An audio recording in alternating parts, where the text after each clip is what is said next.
on your soul for a second, Cosmic Family. Thank you for using. Okay, yeah, so we're back, Cosmic Family. So this bridge has it when planetary alignment took place December 21st, 2020. It created this rainbow bridge, right? Imagine a bridge and it's made out of pure cosmic light. It's made out of all the colors of the rainbow. It's like a crystal bridge, and the bridge, the floor of the bridge is every beautiful color, violets and beautiful shades of violets and royal blues and royal greens and golds and oranges and beautiful reds. Right? That's how this bridge looks. Right? When the planets aligned, it created a cosmic bridge, right? A cosmic light bridge, okay, or known as a CLB in metaphysically. So this cosmic light bridge is the true purpose of the planetary alignment. Now, the astronomers will not tell you that, right? They just say, oh, you can see all the planets visible in the sky, right? But they understood what was going on. Before we had the cosmic light bridge that has now connected all the planets within our galaxy, we had something that take place from January 20th or February, with January 20th, all the way to December 21st, 2020, and that was the Cosmos 19, right? And remember when we was going through that, nobody could go outside and stuff like that because they said it was, it was in the air and it was, things like that. But remember the main thing is, the sun, right? So the sun was emitting all this energy because the sun is also a portal that can be opened at any time, right? For messages, information to be sent to us. So that's what the sun was being used to do in all early 2020, and it led to December 21st. Now, I know y'all remember it because it was like all over the internet, everybody was making jokes. Oh, so black people supposed to get their powers back to December 21st. And you had people like cracking jokes. Oh, so you telling me on December 21st we're going to be flying? They didn't understand that about this cosmic light bridge and what a planetary alignment means, right? They didn't understand that now what that means is that now all the information that you need to get will be received, can be sent to you along this bridge, all right? So not only can it be sent to you along this bridge, but this cosmic light bridge has its own force field around it. So that means that the fallen, those vibrating low, they cannot intervene with the flow of information and things being passed along this bridge. All right. So now what that does is it allows gods and angels and advanced spiritual beings to now that could never communicate with you before to communicate with you now. And not only can they communicate with you and send information into the planet, they too can visit the planet by traveling along this cosmic light bridge. Think of Dorothy traveling down the motherfucking yellow brick road, right? This yellow brick road leads her into Oz. Now, keep in mind, she could have hopped on the train the whole goddamn time. If you watched The Wizard of Oz, you had a train that led into Oz, too. And when she finally met the wizard, they told her, well, yeah, why didn't you just take the train, right? So Dorothy could have took the motherfucking train and been to Oz even quicker than if she walked the yellow brick road. But she walked the motherfucking yellow brick road and it took her a longer time to get to Oz, the city of Oz. Okay, why am I saying that for? The purpose of saying is this cosmic light bridge represents like the yellow brick road. And long as Dorothy stay on that yellow brick road, it's going to lead her directly to Oz.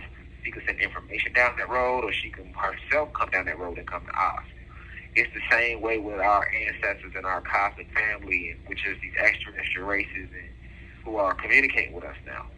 Right, so all of them are coming here. They bring in the scouting ships and the commander ships and the motherships. So you got that going on, and that took maybe what would be a blink of an eye cosmically.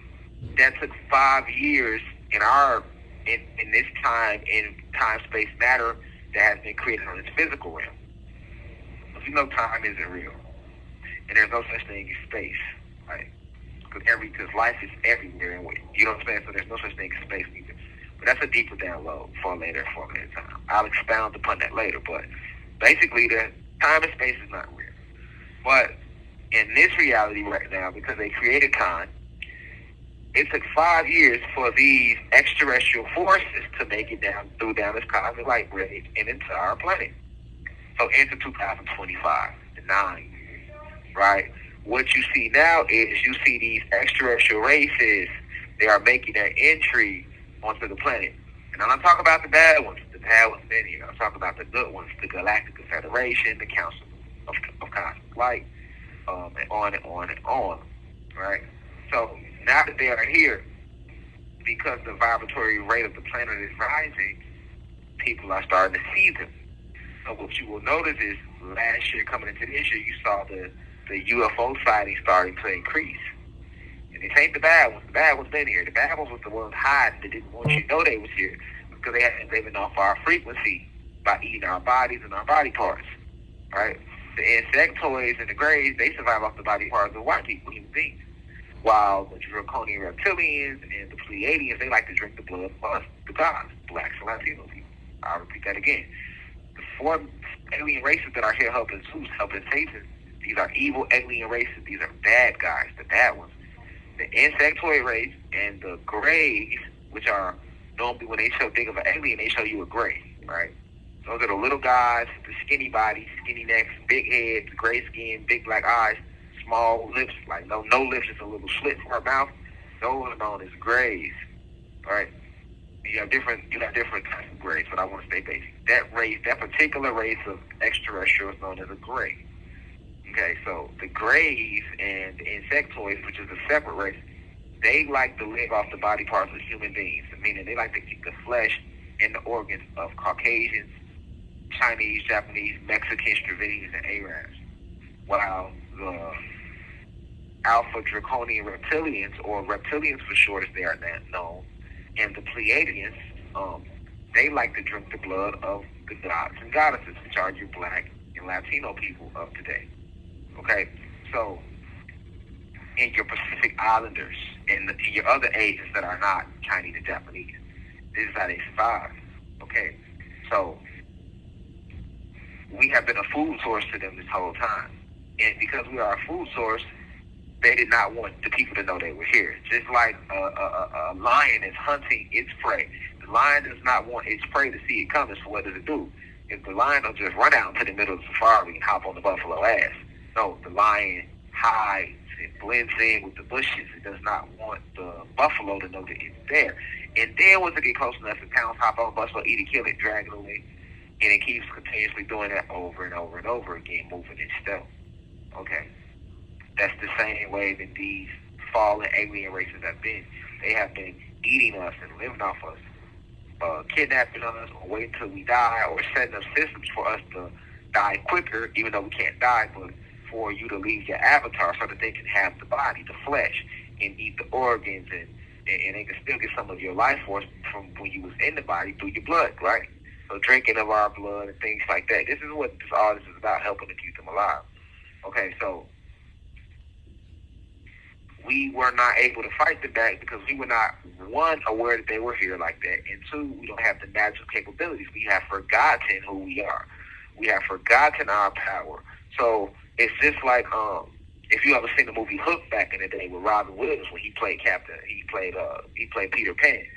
In that movie, or I mean, just in Peter Pan in general, if you're familiar with the story, what happens? Peter Pan has these abilities to fly. He's a great fighter. He can fly. He's actually a superhero. He protects Never Never Land along with the Lost Boys, right? However, once he goes into this realm where he gets to meet Wendy and he falls in love with Wendy, he decides to stay in this realm. And he didn't want to return to Never Never Land because he was in love with Wendy. Okay, well, what happened to Peter Pan after staying away from Never Never Land so long? Because remember, in Never Never Land, y'all, in Neverland, they never age, right? They can fly, they never age, they stay kids forever. But when Peter Pan decided to live in this realm because he was in love with Wendy, what happened to Peter Pan? He began to age, which means he lost his immortality, and he could no longer fly, which means he lost his abilities. Okay, then Peter Pan decides to go back to Neverland. When he goes back to Neverland, the Lost Boys barely recognized him because he put on so much weight. He had completely aged. He was no longer a little boy. Because Peter Pan was like 11 or 12-year-old boy in the story. But when he comes back, he's now like a 25, 26-year-old grown man. The Lost Boys ain't aged at all. Tinkerbell ain't aged at all. Nobody in Peter Pan crew aged. They all still like kids, and they all can fly. Meanwhile, Peter Pan had aged, he lost his abilities, and he didn't even remember how to fly. He didn't even believe he can fly no more. Peace to the gods and goddesses of the planet God. Peace, meaning positive energy always creates elevation. Peace to all the high vibration human beings. Peace to the ancestors for working through me. If you wish to see this full video, please head over to our official online website, www.theuci.online, and click on the video tab. Also, you can click, the shortcut to this video is to click the link below. It will be in the pinned comment in the comment section below. You can click the link and it will take you directly to this video so that you can watch this full video. Please be sure to continue to spread the message via social media. Use the hashtags on TikTok, Rashad Jamal, hashtag free Rashad Jamal. Be sure to continue. Thank you for everyone that's donating to the university and for those who are subscribing to the online website. And to purchase official crystals, please visit the website as well. I love you all. I'll be home soon. Now we rise. I leave as I come. Ashe.